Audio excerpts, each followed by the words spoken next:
Alright, welcome back. This is South Coast School of Mines and Technology, Thermodynamics homework number 5, which is associated with activity. So the first problem is you have an RTL here, and it is to show, to get natural log gamma 1 and natural log gamma 2.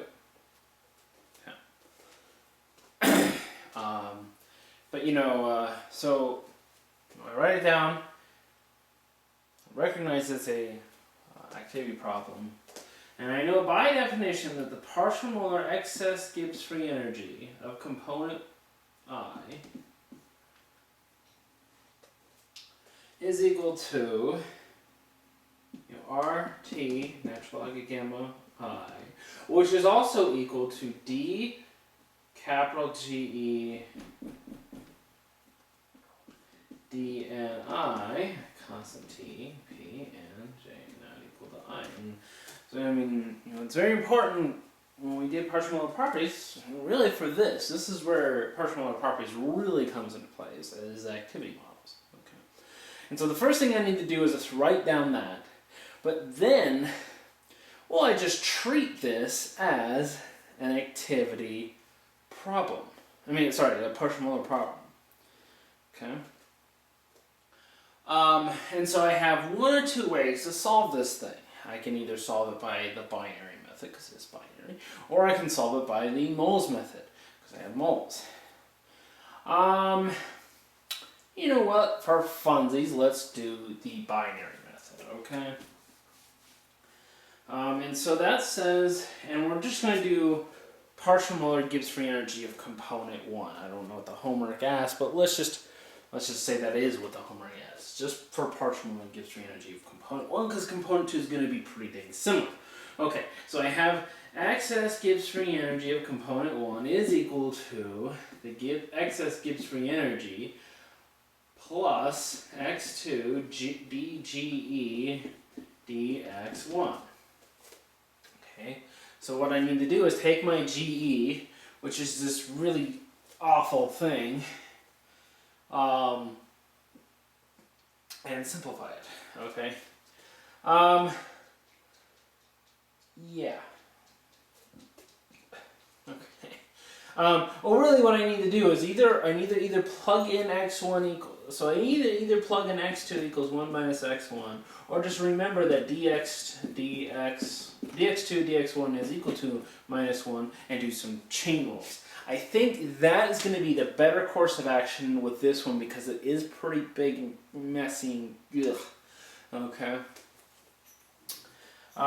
So if I look at it, I have a couple of things. I have a three-way product rule. Okay. So let's just kind of go through those ways. DGE dx1. Okay. Well, I have the first one. So let's call this big nasty kappa. Okay. And then we'll plug it in later. Okay. So first I have RT x2 kappa. Okay. That's the first derivative. And then I have plus RT x1 kappa times dx2 dx1, which is minus 1. So I have minus RT x1 kappa. And then I have plus RT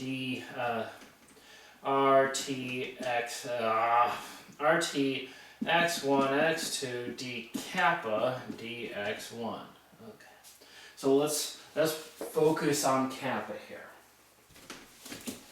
And the derivative of kappa with respect to x1. Okay. Yikes. Okay. Well, it's not horrible, it's just not really fun looking, okay, because I got product rules and chain rules, okay. So really, okay, so I've got these things down here, okay. Let's call this one alpha, and let's call this one beta, so that I have kappa is equal to tau 21 G21 over alpha plus tau 12 G12 over beta. And that way I can do some more chain rules and product rules. So to get d kappa dx1, well, that is going to be minus tau 21 g21 over alpha squared d times d alpha dx1 minus tau 12 g12 over beta squared d beta dx1. Okay. All right, and we'll plug those things in later. Let's do the d alpha dx1. All right. So d alpha dx1, well, that's going to equal 1 minus g21. And d beta dx1 is going to equal minus 1 plus g12, or minus 1 minus g12. That way it looks similar to that. Okay, and so d kappa dx1 is equal to, well, oh, and I got those minuses in there. Let's see here. Yeah, we'll see what happens. So I've got minus tau 21 g21 all over x1 plus x2 g21 quantity squared times 1 minus g21. Okay. Well, that doesn't look fun at all, but hey, we'll take it. Right? And then a minus, but I also got a minus there, so this will become plus tau 12 g12 over x2 plus x1 g12 quantity squared times 1 minus g12. Alrighty.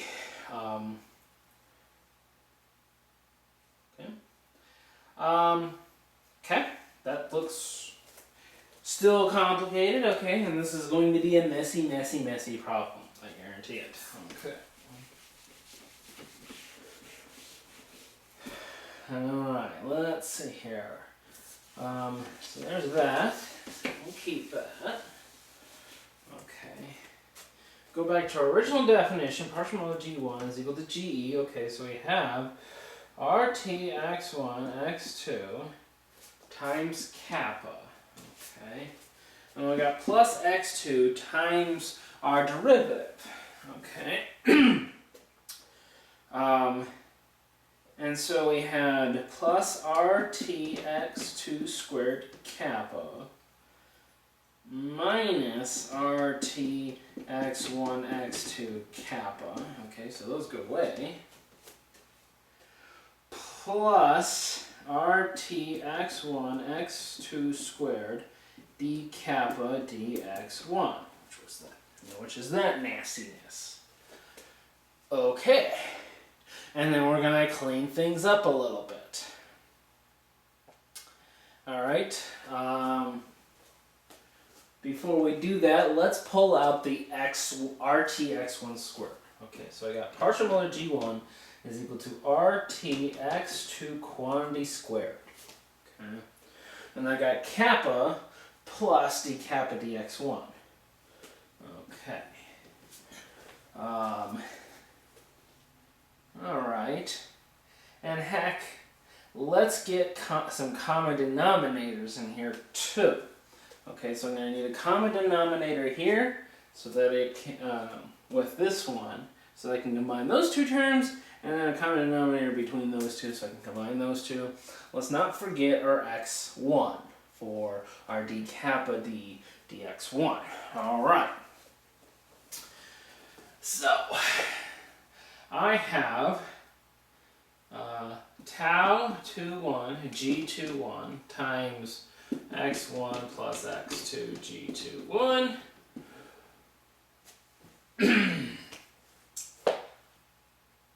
yeah, let's just worry about that while I'm simplifying. Okay. Plus x1 times this thing, okay, which is actually a minus. So minus x1 tau 21 g21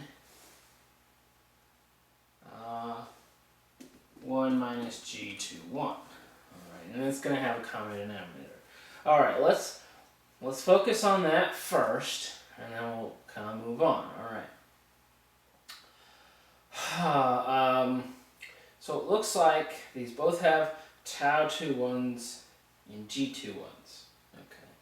So I've got a tau 21 g21. I've got x1 plus x2 g21 minus x1 plus x1 g21. Okay. Yep, and those go away. x2 plus x1 is, that's right, 1. So I have, what's left in this whole thing is g21. So I got tau 21 g21 quantity squared. Nifty. Okay. And so this becomes, if I erase it all, tau 21 g21 quantity squared over x1 plus x2 g21, and that's quantity squared. Okay.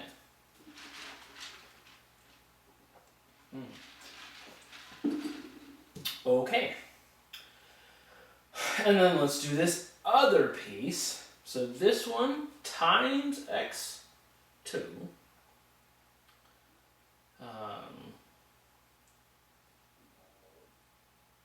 times x2, yes. I feel like I'm missing something. No. That's fine. So this times 2 plus that. Okay. Well, I feel like I did that wrong, but I don't think I did. Alright, let's see here. So I'm going to have, this as the denominator. I'm really focusing on this times that with this times this. Okay, so I'm trying to figure out tau 12 g12 times x2 plus x1 g12, and how that combines is this, which is plus tau 12 g12 minus, times x2 minus x2 times tau 12 g12 quantity squared. All right, and now I'm going to clean that up. That also has a tau 1 g12 throughout. So I got tau 12 g12. Okay. So we've got an x2 plus an x1 g12 plus an x2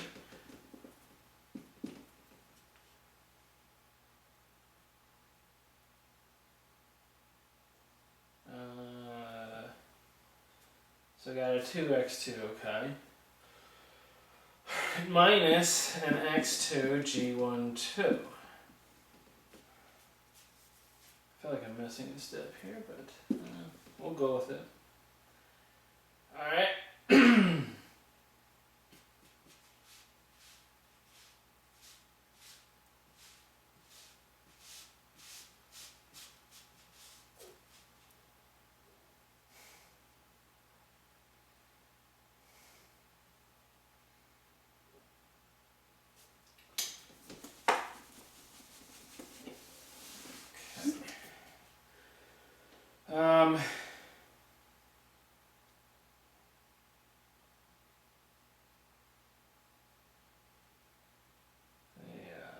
This is a mess. Alright.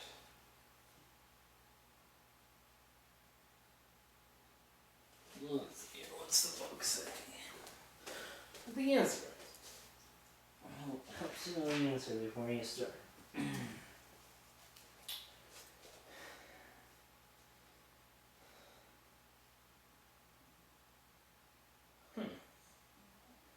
Alright.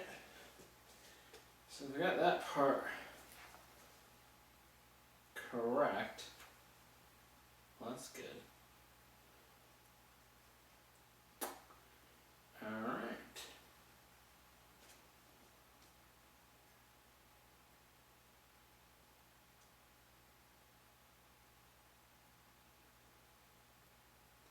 I got that part correct. Alright. According to my book, all that should simplify down to tau 12 G12. So they're saying that this is equal to 0. I mean equal to 1. Somehow.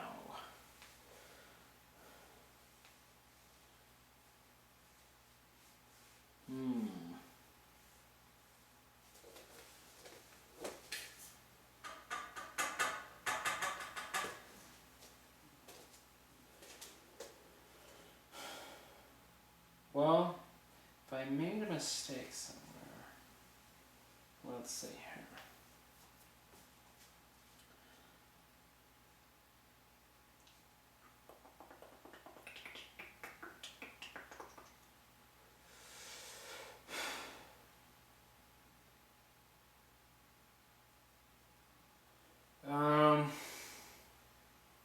I wish I would have shown all my, well, not erased all my work rather. I feel like I'm missing something. Okay, so I've got my tau G12, my x2 plus my x1 G12. Okay, that makes sense. I did that without any issues. Okay, and that was the K. That was this kappa right here. And then I needed to, oh, that's what I did. This is, I pulled up the x2 squared. These are supposed to be x1s. Pulled out x2 squared, and I was left with x1. I didn't simplify that part right. And so, when that is done, that makes more sense, because I got that to go away, and I got x2 plus x1, which is that's what's left. And it helps to follow your own work. And I have partial g1 is equal to RT x2 squared. Oh, I already have it right here. Plus tau 12 G12 over x2 plus x1 G12 quantity squared. And that is what is in your book. Yeah, so it helps to follow the right steps.